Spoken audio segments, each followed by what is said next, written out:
The gist of it is this. Fifth generation warfare is an all-out war that is being waged against all of us by our governments and the international organizations to which they belong.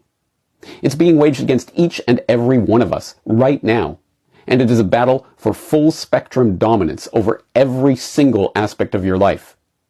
Your movements and interactions, your transactions, even your innermost thoughts and feelings and desires. Governments the world over are working with corporations to leverage technology to control you down to the genomic level, and they will not stop until each and every person who resists them is subdued or eliminated. The most incredible part of all of this is that so few know that the war is even taking place, let alone that they are a combatant in it. The best way to understand this war is to look at some of the ways that it is being waged against us. Information warfare. Perhaps the most insidious part of the fifth generation info war is that it has become so normalized that everyone knows it is happening, but no one thinks of it as warfare. Of course everything is advertising and propaganda, and of course it's being used to manipulate our behavior. That's just how the world works, isn't it? But we ignore the real nature of the info war at our own peril. After all, I've often observed that this is a war for your mind, and that the most contested battle space in the world is the space between your ears. You might have thought I meant that metaphorically, but actually, I mean it quite literally. Which brings us to neurological warfare. To anyone not yet a victim of the information warfare operation designed to prepare humanity for the coming transhuman dystopia, all of this sounds insane.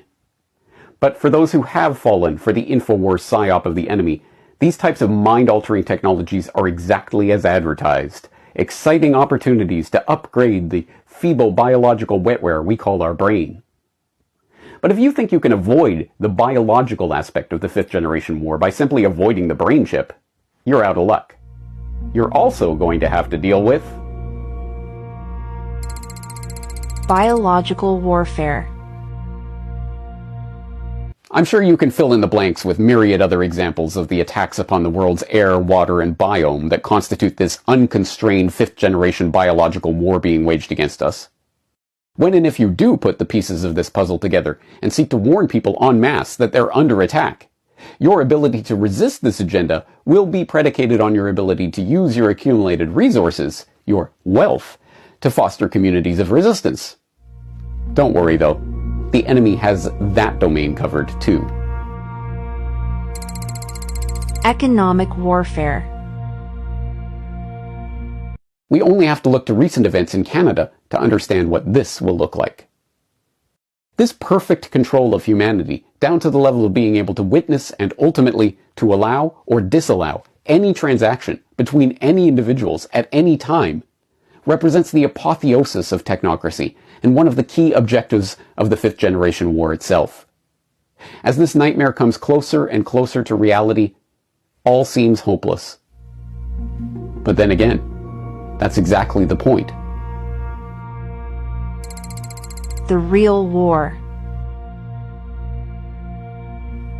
I could go on, and on, and on, and on, but hopefully you get the point by now. There is a world war happening right now. It is a fifth generation war, or whatever you want to call it. It is being waged across every domain simultaneously. It's a war for full spectrum dominance of every battlefield and every terrain, from the farthest reaches of the globe and beyond, to the inner spaces of your body, and even to your innermost thoughts. And it is a war on you. Recognizing this, the task we face seems nearly insurmountable. How are we to fight back in a war that the majority of people don't even recognize is taking place? How do we fight back against an enemy that has spent decades refining its weapons of economic and military and technological and biological control? How do we fight back in a war that is not taking place on 2 fronts or even 3 fronts, but in every domain and battle space simultaneously? Framed like this, our prospects do appear hopeless. But therein lies the key. Our perception that it is our duty to fight back against the enemy in their war, on their battlefield, on their terms of engagement, is itself a narrative frame. And that narrative itself is a weapon that is being wielded against us in the battle for our minds. My regular viewers will understand what I'm proposing here. The creation of a parallel society. We won't achieve this by asking for more scraps from the master's table, or by gently complying as we're herded into ever more constrictive technological pens, or by thinking that we can win this war by engaging the enemy in their controlled domain. We can only achieve this by creating our own table, our own economy, and our own communities of interest. This will require the long and difficult task of increasing our independence from the authoritarian systems in every domain. The information domain, the food domain, the health domain, the monetary domain, the mental domain, and every other contested battle space in this all-out fifth-generation war. Easier said than done, of course, but there is no alternative. Some will say, but won't they come after that parallel society? As if that's a rebuttal to what I've laid out here. The point is that you are already the target of the enemy in a war that most people but dimly understand is happening. Yes, the enemy will come after you, but they are already dominating you in more ways than any one person can fully understand. That doesn't stop just because you comply with their demands or take part in their system.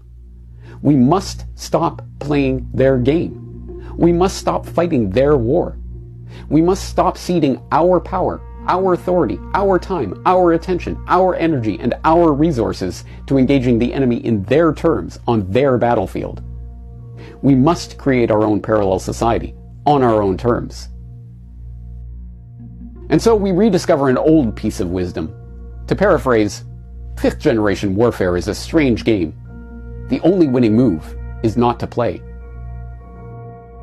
War is over. If we want it. Your guide to fifth-generation warfare.